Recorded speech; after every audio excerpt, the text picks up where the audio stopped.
وعلى الله قصد السبيل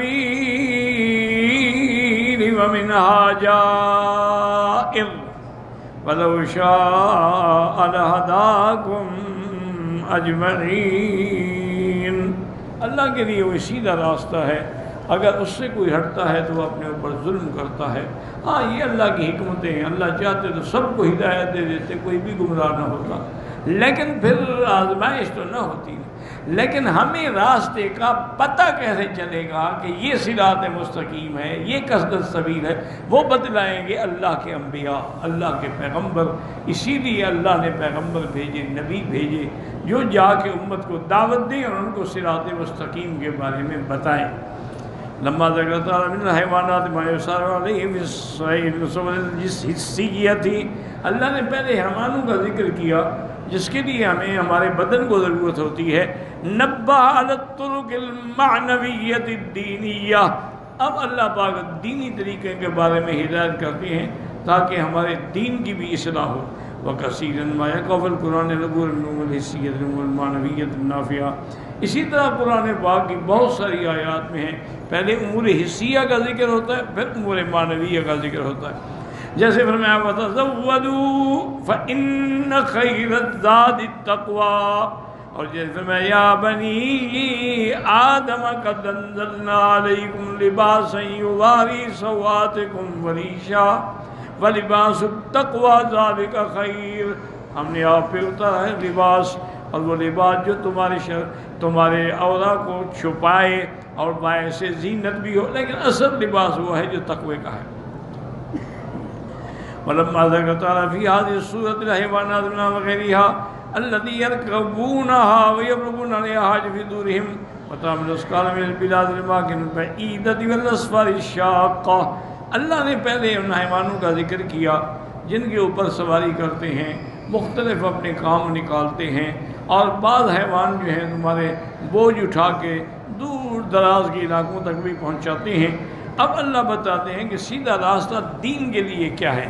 شرف کے طرق الذی یدعو الناس الیہ فبین ان الحق من آبائہ موصولۃ الیہ، حق وہ ہے جو اللہ تک پہنچانے والا ہو، راستہ وہ ہے جو راستہ سیدھا اللہ کی طرف لے جائے۔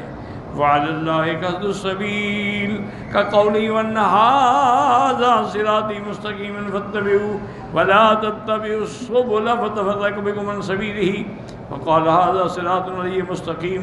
قال مجاہد فی قولی واللہ قصد السبیل کا طریق الحق الی اللہ، اللہ کی طرف جانے کا راستہ کیا ہے؟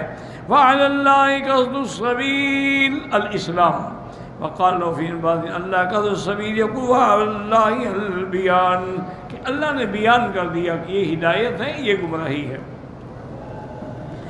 وَقَضَى وَذَوَالِي ابن وِيتَرَانَ وَقَضَى قَالَ قَطَّارَ وَذَكَرَ جَهَاؤُنَا قَوْمِنَ سُسِيَاقٍ أَخْبَرَ أَنَّ ثَمَّتْ طُرُقًا تَصِلُ إِلَيْهِ، بہت سارے راستے ہیں جو لوگ اختیار کرتے ہیں، لیکن اصل راستہ وہ ہے جس کو بندہ اختیار کرے اور اللہ کے ساتھ مل جائے۔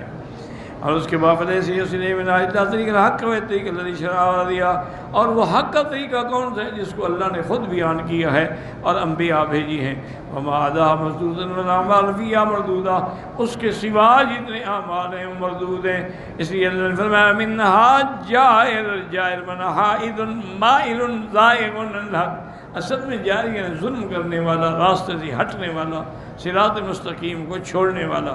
قال من بعد ما هي الطرق المختلف الآراء والأحوال المتفرقة اليهودية والنصرانية والمجوسية، جیسے مختلف احوا ہیں، مختلف مذاہب ہیں، یہودیت ہے، نصرانیت ہے، مجوسیت ہے۔ وقال مسلم جائر ثم ان ذلك كله قائم ان قدرتی مشیت، یہ سب اللہ کی حکمتیں ہوگا۔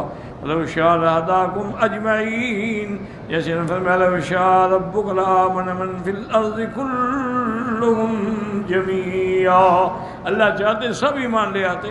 وَلَوْ شَاءَ رَبُّكَ لَجَعَلَ النَّاسَ أُمَّةً وَاحِدَةً، ایک ہی امت، وَلَا يَزَالُونَ مُخْتَلِفِينَ إِلَّا مَنْ رَحِمَ رَبُّكَ وَلِذَلِكَ خَلَقَهُمْ، اسی امتحان کے لیے تو اللہ نے پیدا کیا ہے۔